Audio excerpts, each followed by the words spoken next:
तो वहीं दिल्ली के मुख्यमंत्री अरविंद केजरीवाल आज केंद्र सरकार के खिलाफ जंतर मंतर पर विरोध प्रदर्शन करेंगे। ये विरोध केंद्र द्वारा संसद में प्रस्तुत किए गए राष्ट्रीय राजधानी क्षेत्र अधिनियम 2021 को लेकर है।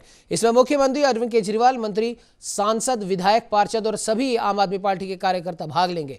आपको बता दें कि केंद्रीय गृह राज्य मंत्री जी किशन रेड्डी ने सोमवार को लोकसभा में दिल्ली की राष्ट्रीय राजधानी क्षेत्र सरकार विधेयक 2021 पेश किया था।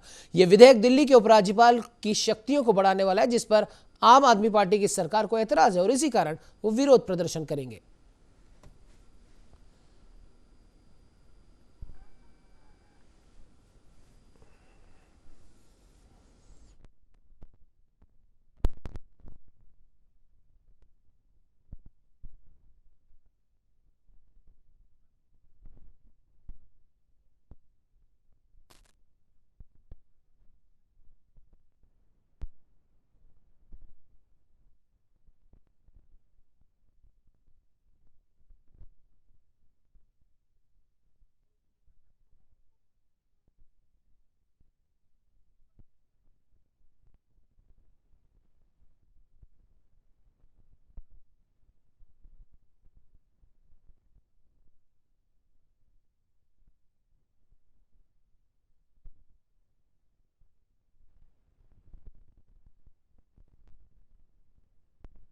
पार्टी और केंद्र सरकार के बीच में ठनी थी और सीधी सी बात यहां पर यह है कि आम आदमी पार्टी की सरकार, मुख्यमंत्री केजरीवाल और आम आदमी पार्टी के तमाम कार्यकर्ताओं को जो नया विधेयक है जिसमें उनके अनुसार उपराज्यपाल की शक्तियां इसमें और बढ़ जाएंगी और उसके बाद दिल्ली की सरकार सिर्फ और सिर्फ ऑफिस के क्लर्क की तरह ही रह जाएगी, फाइलों पर साइन और स्टैंप करवाने के लिए। उनका साफ तौर पर कहना है कि एमसीडी पर भी बीजेपी का कब्जा है और वहां पर भी हमें काम करवाने के लिए काफ़ी जद्दोजहद करनी पड़ती है और अगर दिल्ली में उपराज्यपाल की शक्तियां अगर बढ़ा दी जाती हैं तो फिर दिल्ली सरकार के पास में करने को कुछ रह नहीं जाएगा। और इसी का विरोध करने के लिए कल खुद मुख्यमंत्री अरविंद केजरीवाल और उनकी अगुवाई में तमाम दिल्ली सरकार के विधायक और कई आम आदमी पार्टी के कार्यकर्ता भी इस विरोध प्रदर्शन में शामिल होंगे।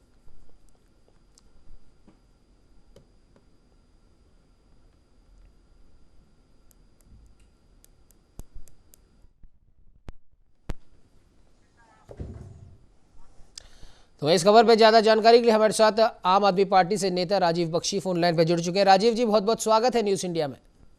नमस्कार आपका भैया जी। राजीव जी, जानना चाहेंगे आपसे, जो नया विधेयक यहाँ पर लाया गया है उस विधेयक में ऐसी कौन सी बातें हैं जिनसे आपको तकलीफ है और जिस वजह से आप विरोध प्रदर्शन तक करने को तैयार हैं? देखिए, एक किसी भी संवैधानिक रूप से चुनी हुई सरकार जो होती है, उस सरकार इसीलिए चुनी जाती है क्योंकि उसको जन के थ्रू वो आती है और जन के ही उसको कार्य करने पड़ते हैं जी। और जब एक मुख्यमंत्री किसी प्रदेश का होता है तो मुख्यमंत्री के पास स्वायत्तता होती है कि वो अपनी जन के लिए जो कार्य करने हो वो उसको एक निष्पक्ष रूप से और एक इंडिपेंडेंट रूप से वो कार्य कर सके। बट अगर ये विधेयक ही लेकर आ रहे हैं तो उसका मतलब ये है कि ये नहीं चाहते हैं और इनको इस बात की इच्छा है कि एक तो ये अपने चुनाव अभी सारे हारे हैं दिल्ली के और इनको एक बार नहीं बल्कि 3 बार आम आदमी पार्टी ने इनको पछाड़ा है।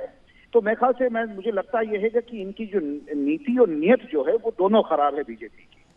और मेरा मानना ये है कि ये जो विधेयक ला रहे हैं वो सिर्फ जन को परेशान करने के लिए और ये जन विरोधी नीति के तहत है और ये जन विरोध इसके लिए सक्रिय रूप से आगे बढ़कर होगा।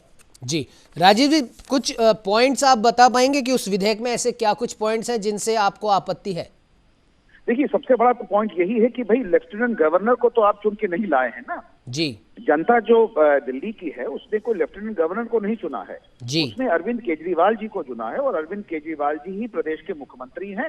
अरविंद केजरीवाल ही जी वहां के कर्ता धर्ता हैं दिल्ली के और अरविंद केजरीवाल जी के पास इस चीज की स्वायत्तता होनी चाहिए कि वो जिस प्रकार से दिल्ली का विकास करना हो, दिल्ली के लोगों की समस्याओं को सुलझाना हो। सर माफ कीजिएगा, बीच में मैं आपको इंटरप्ट कर रहा हूं। मैं वो ऐसे पॉइंट्स में पूछ रहा हूँ, उस विधेयक में ऐसे कौन से पॉइंट्स हैं वो मैं पूछ रहा हूँ सर। भाई सबसे बड़ा पॉइंट तो यही है कि अगर एलजी से हर एक चीज के लिए परमिशन लेनी पड़ेगी तो एलजी से परमिशन लेने के लिए एलजी कभी इस चीज के लिए परमिशन नहीं देगा। इसकी लड़ाई तो हम पिछले 10 साल से लड़ रहे हैं जी। तो भाई सबसे बड़ी बात तो यही पॉइंट उसमें क्या है भाई, सबसे बड़ी चीज ये है कि एलजी कौन होता है कि जिससे कि मुख्यमंत्री को, किसी चुने हुए मुख्यमंत्री को बार बार हर एक कार्य कराने के लिए उसको परमिशन लेनी पड़े।